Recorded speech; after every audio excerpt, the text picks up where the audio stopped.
ॐ शान्ताकारं भुजगशयनं पद्मनाभं सुरेशं विश्वाधारं गगनसदृशं मेघवर्णं शुभांगं लक्ष्मीकान्तं कमलनयनं योगविद्यानगम्यं वन्दे विष्णुं भवभयहरं सर्वलोकैकनाथं। नमो ब्रह्मण्यदेवाय गौब्राह्मणहिताय च जगद्दिताय कृष्णाय गोविन्दाय नमो नमः। जय श्रीमन्नारायण। हरिओम। जय श्री कृष्णा, जय श्री राधे। आप सभी दर्शकों का मंगल हो। आइए मैं पुनः आचार्य विजय कोठियाल आपके समक्ष उपस्थित हुआ हूँ। एकादशियों के क्रम में आज तृतीया एकादशी सफला एकादशी का विवेचन करेंगे। इसकी कथा का वर्णन एवं श्रवण मनन चिंतन करेंगे। सफला एकादशी पौष मास की कृष्ण पक्ष की एकादशी तिथि को कहते हैं। सफला एकादशी को भगवान विष्णु के अच्युत रूप नारायण की पूजा की जाती है। पूजा में आप भगवान विष्णु की प्रतिमा का प्रयोग करें अथवा श्री कृष्ण जी के विग्रह का, इससे कोई अंतर नहीं पड़ेगा, क्योंकि भगवान कृष्ण ही विष्णु है, विष्णु ही कृष्ण है, राम ही कृष्ण है और विष्णु ही कृष्ण है। इस प्रकार से भगवान में कोई भी भेद नहीं है। यह सभी इन्हीं के अंश हैं, इन्हीं के अवतार हैं। तो किसी भी रूप में भगवान श्री कृष्ण के रूप में, भगवान विष्णु के रूप में आप उनका पूजन करें। इस व्रत को करने से समस्त कार्यों में निसंदेह सफलता मिलती है और इसीलिए ही इसका नाम सफला एकादशी है। मोक्षदा एकादशी का वृत्तांत समाप्त होते ही धर्मराज युधिष्ठिर ने भगवान श्री कृष्ण से विनती की, हे भगवान विष्णु के साक्षात स्वरूप, पौष मास के कृष्ण पक्ष की एकादशी का क्या नाम है? उस दिन किस देवता की पूजा की जाती है तथा उसकी क्या विधि है? भगवान श्री कृष्ण ने कहा, हे धर्मराज, मैं तुम्हारे स्नेह के कारण तुम्हारे प्रश्नों का उत्तर देता हूँ। एकादशी व्रत से अधिक तो मैं अधिक से अधिक दक्षिणा देने वाले यज्ञ से भी प्रसन्न नहीं हूँ। भगवान श्री कृष्ण कहते हैं युधिष्ठिर जी से कि अगर कोई ऐसा यज्ञ है जिसमें अधिक से अधिक दक्षिणा मुझे या किसी अन्य ब्राह्मण इत्यादि को दी जाती हो, उससे भी मुझे प्रसन्नता नहीं होती जितनी एकादशी व्रत से होती है। अतः तुम इसे अत्यंत भक्ति और श्रद्धा से युक्त एकाग्र मन से सुनो। इस पौष कृष्णा एकादशी का नाम सफला है। इस एकादशी के देवता श्री नारायण हैं, अतः नारायण भगवान की पूजा करनी चाहिए। जिस प्रकार नागों में शेषनाग, पक्षियों में गरुड़ और सब ग्रहों में चंद्रमा, यज्ञों में अश्वमेध, देवताओं में भगवान विष्णु श्रेष्ठ है, उसी तरह सब व्रतों में एकादशी व्रत श्रेष्ठ है। ऐसा भगवान श्री कृष्ण कहते हैं। जो मनुष्य सदैव एकादशी का व्रत करते हैं वे मुझको परम प्रिय हैं। अब इस व्रत की विधि कहते हैं। मेरी पूजा के हेतु ऋतु के अनुसार अनुकूल फल फूल नारियल नींबू अनार सुपारी आदि मेरे को अर्पण करें।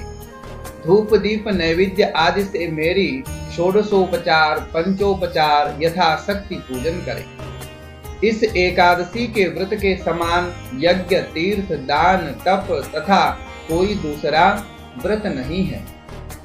5000 वर्ष तप करने से जो फल मिलता है उससे भी अधिक फल सफला एकादशी का व्रत करने से मिलता है। अब तुम इस एकादशी की कथा ध्यान पूर्वक सुनो। चंपावती नगर में महिष्मान नाम का एक प्रतापी राजा राज्य करता था। उसके 4 पुत्र थे। उन सब में लुम्पक नामक बड़ा राजपुत्र महापापी था। वह पापी सदा पर स्त्री वैश्यागमन और दूसरे बुरे कामों में अपने पिता का धन नष्ट किया करता था। वह देवताओं और ब्राह्मणों और वैष्णवों का निंदक था। जब राजा को अपने बड़े पुत्र के इन कुकर्मों का ज्ञान हुआ तो उसको अपने राज्य से निकाल दिया। तब वह विचारने लगा कि अब किधर जाऊं, क्या करूं। अंत में उसने चोरी का कर्म करने का निश्चय किया। वह दिन भर वन में रहता और रात्रि को अपने पिता की नगरी में चोरी करता। वह प्रजा को तंग करने और मारने का कुकर्म भी करता था। वह वन में पशुओं आदि को भी मारकर खा जाता था। राज्य कर्मचारी उसको इन कुकर्मों के कारण पकड़कर भी राजा के डर के मारे छोड़ देते थे, क्योंकि वह राजा का पुत्र था। इसीलिए राज्य के कर्मचारी उसको पकड़ते भी नहीं थे, उसको कोई सजा भी नहीं देते थे। वन में एक अत्यंत प्राचीन पीपल का वृक्ष था। लोग उसकी भगवान के समान पूजा किया करते थे, क्योंकि भगवान श्री कृष्ण ने कहा है कि वृक्षों में मैं अश्वत्थ का वृक्ष हूँ। उसी वृक्ष के नीचे वह महापापी लुम्पक रहा करता था। इस वन को लोग देवताओं का क्रीड़ा स्थल मानते थे। पौष के कृष्ण पक्ष की दशमी के दिन वह वस्त्रहीन होने के कारण शीत के मारे समस्त रात्रि सो न सका और मूर्छित हो गया। उसके हाथ पैर अकड़ गए और सूर्योदय होने पर भी उसकी मूर्छा नहीं गई। दूसरे दिन सफला एकादशी को दोपहर के समय सूर्य की गर्मी से उसकी मूर्छा दूर हुई तो वह होश में आकर गिरता पड़ता वन में भोजन की खोज में भटकने लगा। परंतु शारीरिक कमजोरी और कष्ट के कारण वह जीवों को मारने में असमर्थ रहा। अंत में वह वृक्षों से गिरे हुए फलों को बीनकर पीपल के वृक्ष के नीचे आया। उस समय तक सूर्य भगवान अस्त हो गए थे। उसने फलों को पीपल के वृक्ष के नीचे लाकर रख दिया और रो रोकर कहने लगा, भगवान यह सब फल फूल आपके ही अर्पण हैं। आप ही इनसे तृप्त होइए। उस रात्रि भी उसको दुख के मारे नींद नहीं आई और वह रो रोकर भगवान को याद करता रहा। इस प्रकार उससे अनजाने में ही सफला एकादशी का उपवास और रात्रि में ईश्वर भक्ति हो गई, क्योंकि वह रात्रि भर भगवान का चिंतन करता रहा। दिन में उसका व्रत हो गया और उसका अनजाने में ही सफला एकादशी के दिन व्रत हो गया, रात्रि में जागरण हो गया भगवत चिंतन में। इस उपवास के तथा जागरण से भगवान अत्यंत प्रसन्न हुए और उसके सब पाप नष्ट हो गए। दूसरे दिन प्रातः समय अनेकों सुंदर वस्तुओं से सजा एक अति सुंदर घोड़ा उसके सामने आकर खड़ा हो गया। उसी समय आकाशवाणी हुई कि हे राजपुत्र, भगवान नारायण की कृपा से तेरे समस्त पाप नष्ट हो गए। अब तू अपने पिता के पास जाकर राज्य प्राप्त कर। लुम्पक ने जब ऐसी आकाशवाणी सुनी तो वह अत्यंत प्रसन्न हुआ। हे भगवान, आपकी जय हो, कहते हुए उसने घोड़े की पीठ पर रखा खाना खाया और वस्त्र एवं आभूषण पहन लिए। घोड़े पर चढ़कर वह अपने पिता के पास गया और संपूर्ण कथा कह सुनाई। कुछ समय बाद राजा महिष्मान ने लुम्पक को अपना राज्यभार सौंप दिया और स्वयं तपस्या करने वन में चला गया।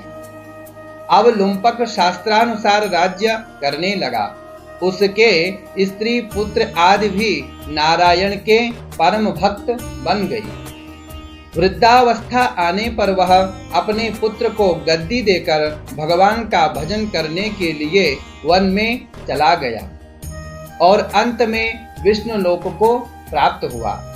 जो मनुष्य भक्ति पूर्वक इस सफला एकादशी का व्रत करते हैं उनको सभी कार्यों में सफलता मिलती है और अंत में मुक्ति मिलती है।